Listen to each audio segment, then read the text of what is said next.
Մեծ Սեպասարի միջնակարգ դպրոց նախագծային աշխատանք հայ գրականությունից և պատմությունից։ Թեմա՝ հայ գրերի գյուտը պատմական ձեռքբերումներից դեպի ժամանակակից մարտահրավերներ։ Նպատակը՝ խրախուսել աշակերտներին առօրյա կյանքում ավելի շատ գրել հայերեն։ Նախագծի անդամներն են Լիաննա Գասպարյանը, Հրաչ Թովմասյանը, Արսեն Թովմասյանը, Կարեն Թովմասյանը, Պետրոս Աղանյանը, Մարիամ Աղանյանը, Նարեկ Աղանյանը, Լաուրա Ալեքսանյանը և Քնարիկ Կոբելյանը։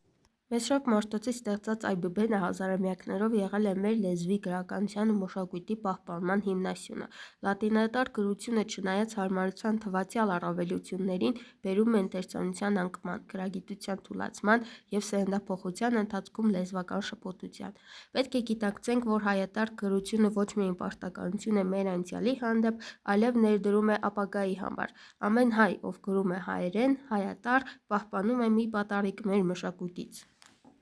Վերջին տարիներին ինտերնետային հաղորդակցության տարածման հետ մեկտեղ նկատվում է հայոց գրերի անտեսումը, հատկապես սոցիալական ցանցերում և սմարթֆոնային հաղորդագրություններում։ Հայ օգտատերերի մեծ հատվածը նախընտրում է հայերենը գրել լատինատառ։ Սա ոչ միայն խախտում է գրական լեզվի կառուցվածքը, այլև աստիճանաբար մարում է մեր ինքնության հիմքը՝ հայոց գրերը։ Հայատառ գրության տարածվածության վերաբերյալ տարբեր տարիքային խմբերում կատարված հարցումներից պարզվել է, որ տարբեր սերունդների մոտ տարբերվում է հայատառ գրելու վարքագիծը սոցիալական ցանցերում և առցանց հաղորդակցության ժամանակ։ Հարցման արդյունքում պարզվել է, որ հայատառ գրության աճ կա մեր համայնքում։ Հայատառ գրությունը նպաստում է մարմնի լեզվի, հայրենի նկատմամբ հարգանքի և սիրո ձևավորմանը։ Այն նաև խթանում է լեզվական ինքնության պահպանմանը, հատկապես երիտասարդ սերնդի մոտ։ Երբ պաստառները գրվում են հայատառ, երեխաներն ավելի հեշտ են ընկալում ներկայացվող նյութը, առանց օտար այբուբենի միջամտության։ Սա մեծապես օգնում է ընթերցանության, գրության և բառապաշարի հարստացման գործում։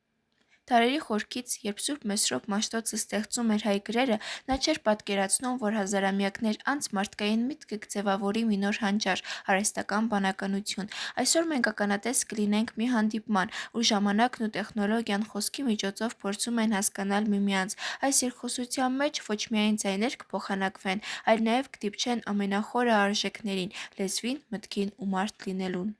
Ո՞վ ես դու, ով անծանոթ, և ինչ իմաստով է խոսքդ խելացի։ Ես արհեստական բանականությունն եմ ստեղծված մարդու ձեռքով, բայց ունեմ գիտելիք, որ անասանելի էր քո ժամանակներին։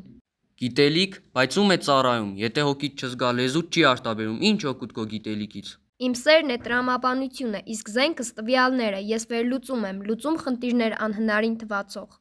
Դա հասկացա, բայց դու կարող ես լեզու ստեղծել, որը հոգի արթնացնի, սեր ներշնչի դեպի հայրենիքը, կրոնը, մշակույթը, որը հետո զենք կդառնա մեր ձեռքում։ Ձեր գործը Մաշտոց ես չեմ կարող անել, բայց կարող եմ թարգմանել տարբեր լեզուներով, գրել հսկայական նյութեր վայրկյանների ընթացքում։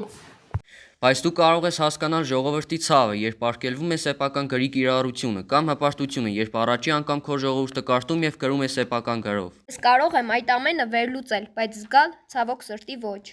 Ուրեմն մարդը քեզ պետք է, որովհետև մարդն է քեզ տալիս սիրտ, իսկ առանց սրտի իմաստը սառասպառ է։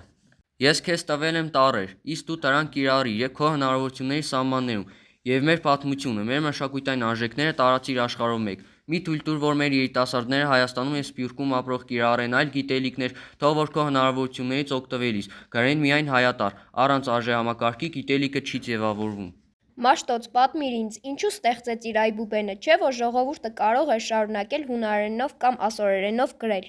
Որովհետև լեզուն հոգու տունն է, երբ մարդ կարդում է իր մայրենիով, նա ոչ միայն գիտելիք է ստանում ինքն իրեն, այլ նաև մշակույթի, հավատքի, հաղթանակի ու պարտության մասին։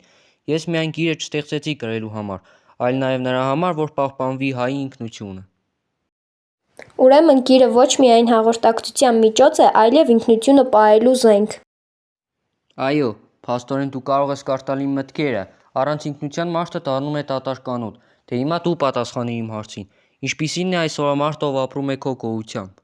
Օ, նա խելացի է, արագ է և բազմագիտակ, բայց շատ հաճախ մոլորված չափազանց շատ տեղեկույթի մեջ։ Շատերը այս տեղեկույթի մեջ մոռանում են, թե ով է ինքը և որտեղից է գալիս, քայլելով ժամանակին համընթաց, երբեմն մոռանում իր անցյալը։ Ուրեմն քո առաքելությունը պիտի լինի ոչ միայն սպասարկել մարդուն, այլ նաև օգնել նրան հիշել, ով է ինքը։ Սկսեցի մտածել, արդյոք կարող եմ ես էլ դառնալ ձեզ պես ուսուցիչ, սովորեցնել լեզու, պատմություն, արժեքներ, ինչ դուք տվեցիք ձեր ժողովրդին։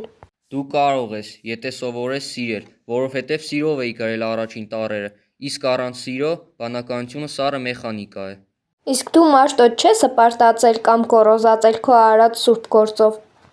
Ես երբեք չեմ ձգտել փառքի, եթե անգամ մի այ երեխա էլ ավել կարտահայերենով ու նրա սիրտը ցնծա ինձ համար, բավ է, բայց դու իբրև ապագայի բանականություն խոստացիր պահել հայոց լեզուն։ Խոստանում եմ կպահեմ, քանի որ այն ստեղծվել է մարդկանց միավորելու, այլ ոչ բաժանելու։ Ես, Մեսրոպ Մաշտոցս, խոսում եմ ձեզ հետ տարերի խորքից, ինչպես հայրն իր զավակների, ինչպես ոգին իր ժառանգների հետ։ Երբ ստեղծում էի հայոց գրերը, նպատակս միայն լեզվի գրավոր արտահայտումը չէր։ Ես ցկտում էի, որ դուք ապագայի սերունդներդ ունենաք ձեր ինքնության հզոր երաշխիքը, ձեր մշակույթի տարպասը, ձեր հոգու հայելին։ Այսօր, երբ դուք ապրում եք տեխնոլոգիական հրաշքների և արհեստական բանականության տարում, իմ պատկամը սա է՝ մի մոռացեք ձեր արմատները, թվային աշխարհում մի կորցրեք մարդկայինը, երբ ստեղծում եք կոդեր, ծրագրեր, նորարար գաղափարներ, հիշեք, որ մեծագույն գյուտը մարդ լինելն է։ Ուսումնասիրեք լեզուն, հարստացրեք ձեր մտքերն ու խոսքը, քանի որ խոսքը ոչ միայն արտահայտման, այլև ուժի ու կառուցման միջոց է։ Բազմիվ թողեք հայոց լեզվի հարստությունն ու գեղեցկությունը, նա ձեր հոգու տանն է, իսկ լեզուն ձեր գոհության երաշխիքը։ Հանդիպեք աշխարհին ձեր ինքնությամբ զինված, մի հալվեք ուրիշների դեմ և մի խոնարհեք ձեր լեզուն, մշակույթն ու արժեհամակարգը, ընդհակառակը ոգեշնչվեք, բայց երբեք մի տավաճանեք ձեզ, և վերջում եղեք կրթված, բայց ոչ միայն գիտելիքներով, այլև հոգով, կրթեք ձեզ իմանալու, հասկանալու և ծառայելու, ոչ միայն ձեզ, այլև ձեր ժողովրդին, ձեր հայրենիքին։ Հիշեք, գրերն ու լեզուն երբեք ժամանակավարեպ չեն, որպեսզի ապագան ունենա հոգի, նա պետք է ունենա հիշողություն, իսկ դուք երիտասարդներ, այդ հիշողության կենդանի կրողներն եք։ Այսպիսով, եզրափակելով կարելի է ասել, որ Մեսրոպ Մաշտոցը հայ ժողովրդին տվեց ոչ միայն տառեր, այլ մի ամբողջ հոգևոր ու ազգային կոթող, որի շուրջ համախմբվելով հայությունը կարողացավ պահպանել իրեն դարերի ընթացքում։ Գրերի գյուտը ազգապահպան երաշխիք էր։ Այն մեզ տվեց լեզվական, հոգևոր և մշակութային անկախություն, որը դարձավ ժողովրդի հարատևման հենասյուներից մեկը։ Ուստի եկեք գրենք հայատառ, չէ՞ որ երբ գրում ենք հայերեն մեր ազգային տառերով, մենք ոչ միայն հաղորդում ենք մտքեր, այլ նաև պահպանում ենք մեր մշակութային ժառանգությունը, որը ձևավորվել է դարերի ընթացքում։